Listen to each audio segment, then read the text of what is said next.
Muchos de nosotros, y muy afortunadamente a lo más exótico que hemos estado expuestos en nuestra vida, es a un catarro, una gripe, un esguince, una fractura ósea o una conjuntivitis.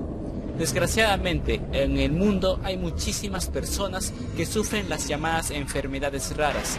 Se consideran así a las enfermedades mortales o incapacitantes que afectan a un número limitado de personas con respecto a la población general. Tienen una prevalencia menor de 5 entre 10.000 personas. Se conocen actualmente unas 7.000 enfermedades de este tipo para 4.000 de las cuales no existe tratamiento. La razón es puramente económica. Nadie va a investigar un medicamento para una cantidad de población tan pequeña, ya que no sería rentable económicamente. En este video les presentaré 12 enfermedades raras que existen en el mundo.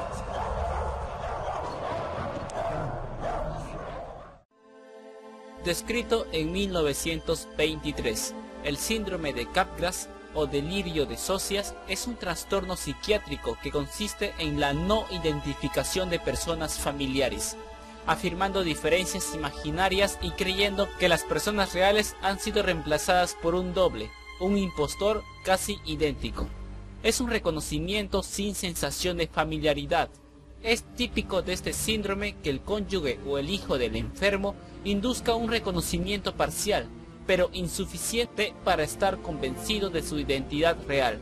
Incluso puede existir la creencia de que hay dobles de uno mismo.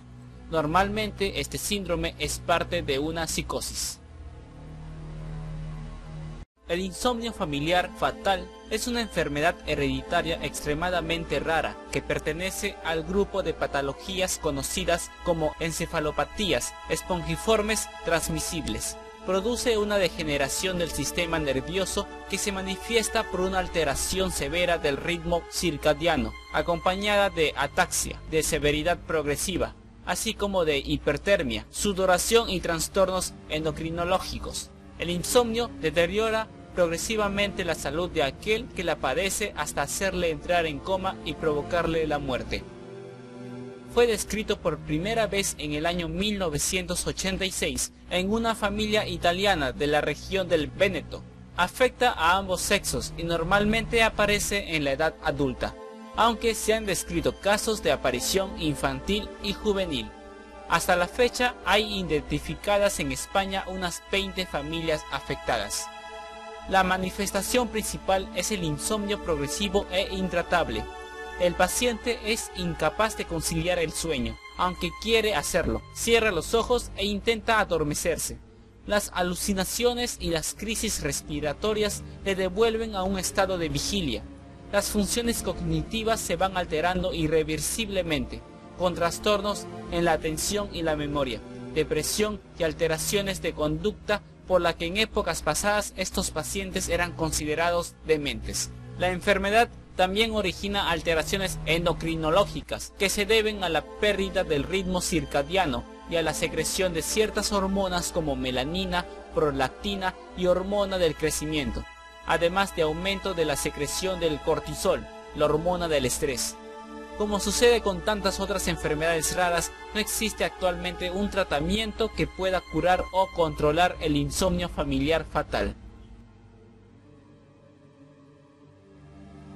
Según han descubierto algunos padres primerizos, durante la gestación del bebé en el vientre de las madres, sienten ellos mismos que están embarazados. Esta paternidad llevada al extremo se conoce como síndrome de Cubat. Su nombre proviene del francés cubat, que significa incubar o criar, y se trata de un problema no solo psicológico. Quienes lo sufren no solo creen estar realmente embarazados, sino que mimetizan los síntomas que aparecen en una mujer realmente embarazada. Desde sentir calambres en las piernas hasta tener antojos, náuseas, vómitos y hasta cambios de humor repentinos. Normalmente sus efectos se hacen evidentes durante el primer trimestre del embarazo y terminan, al igual que los síntomas reales, con el parto. Además, Este extraño síndrome suele aparecer en parejas más apegadas y cariñosas, y por extraño que parezca, los estudios realizados al respecto indican que entre el 10 y el 65% de los padres que van a tener un hijo lo sufren. Es habitual que los padres que sufren el síndrome de Kubat cuando el niño nace se vuelcan especialmente en el cuidado del bebé.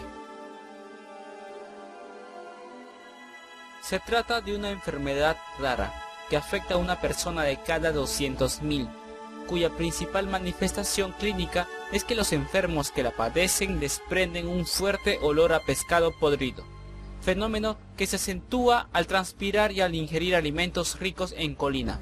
Se produce debido a un error congénito del metabolismo por un fallo en el sistema oxidante de la trimetilamina del hígado, que permite que esta enzima volátil con un desagradable olor pase a la sangre, las secreciones, el aliento y la orina.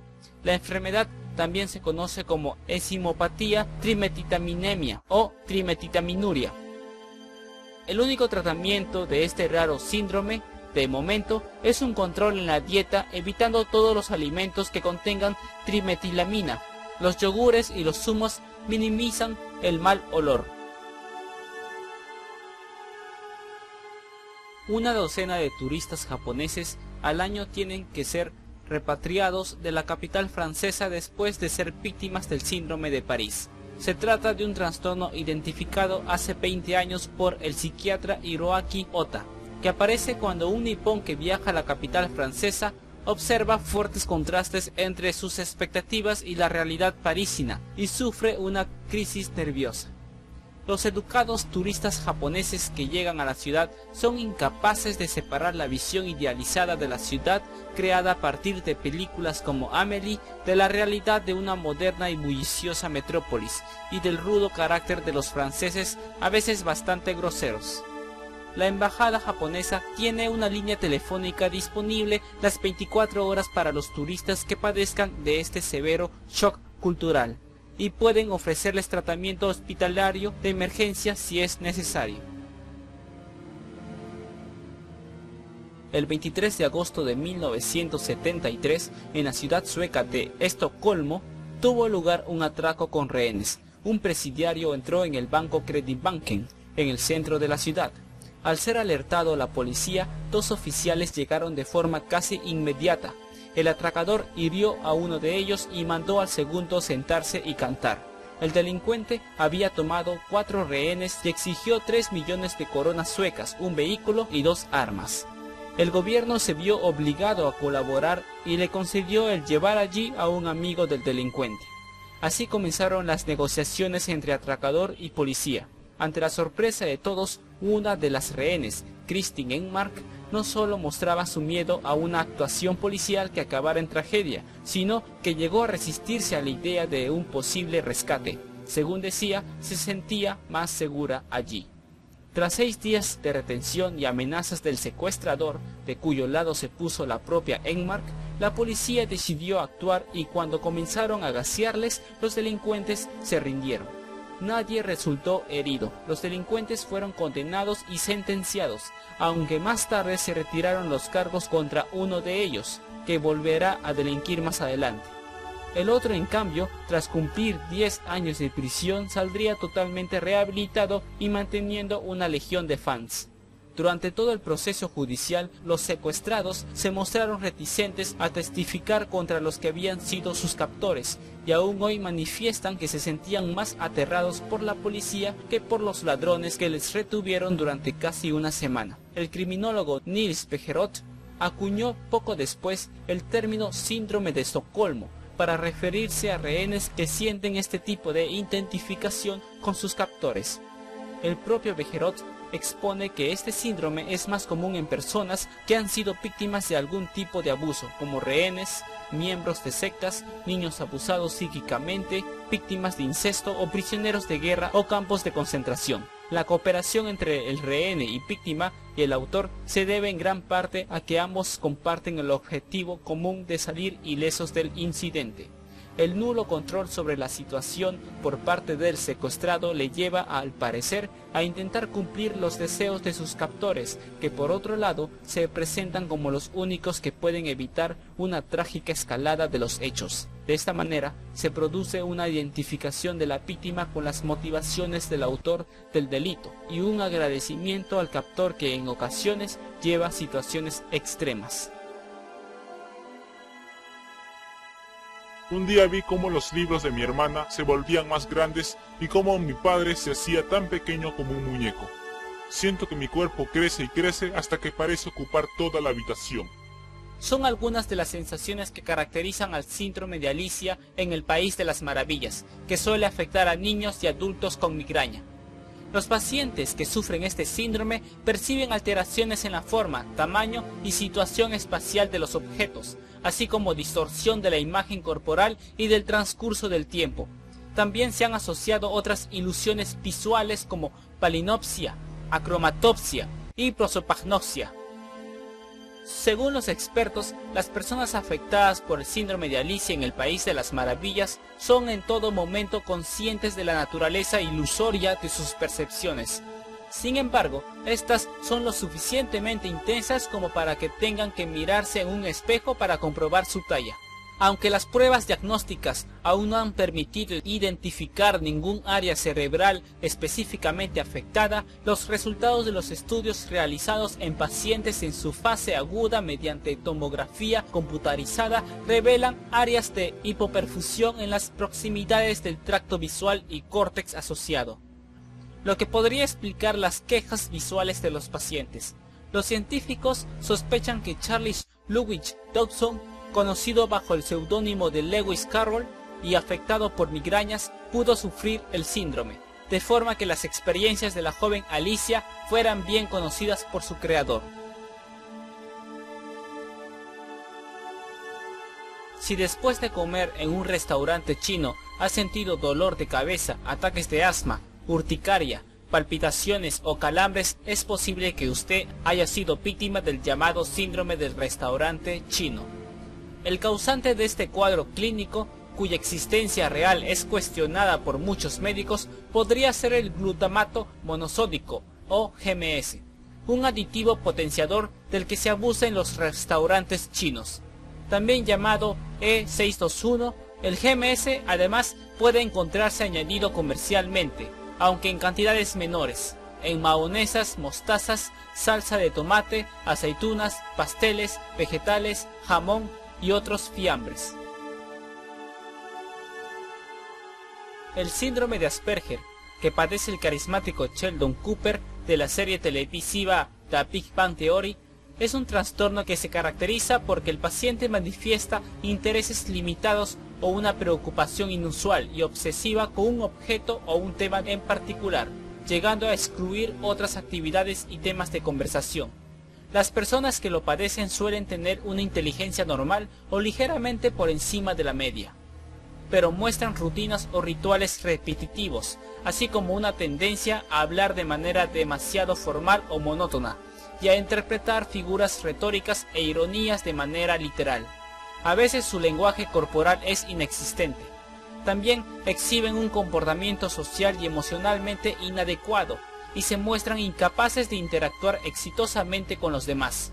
La torpeza física y la ausencia de empatía hacia los demás son otros rasgos característicos de la enfermedad, que se suele diagnosticar en edad escolar.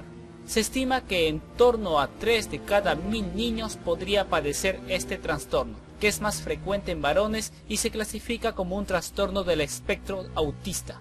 Se cree que científicos como Albert Einstein o Isaac Newton, artistas como Miguel Ángel y músicos brillantes como Beethoven pudieron padecer el síndrome de Asperger.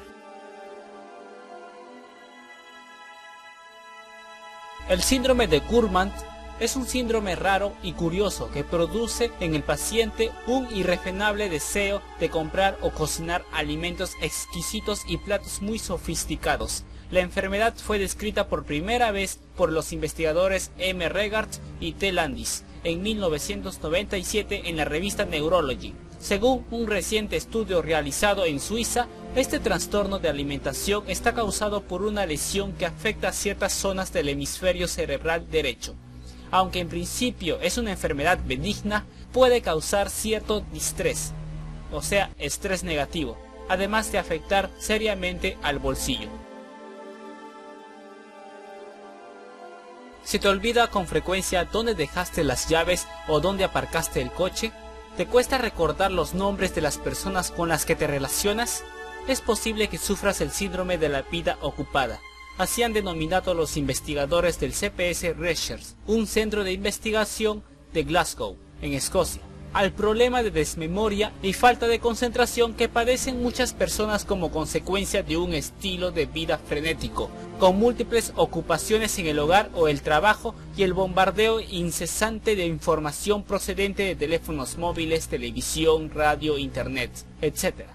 Ante esta situación, los investigadores han puesto en marcha un estudio clínico bautizado Eureka, para tratar de averiguar si este tipo de olvidos, que no deben ser confundidos con una pérdida seria de memoria, la cual sí puede estar relacionada con la demencia presenil, pueden ser tratados con una dosis baja de un fármaco que se usa para tratar Alzheimer, la memantina.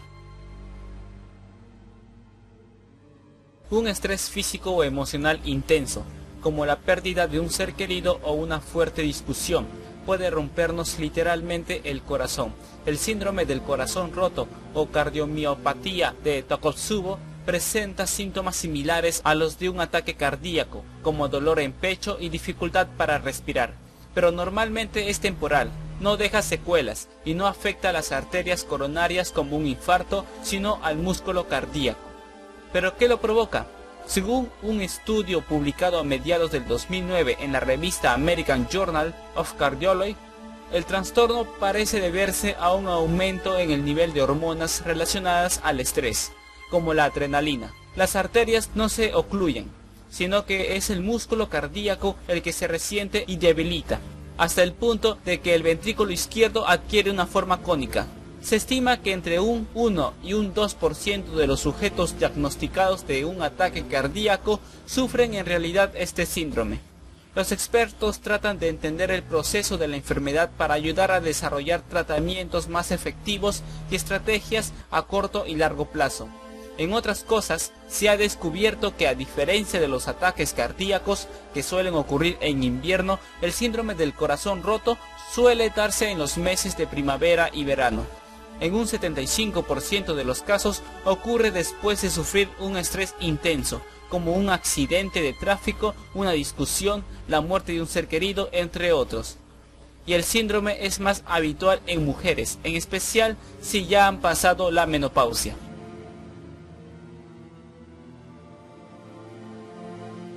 Si el video te gustó, dale like, compártelo, suscríbete. Eso me ayudaría bastante a seguir creando videos como esto. Te invito a mirar los anteriores videos que subí a mi canal. Que tengas un buen día.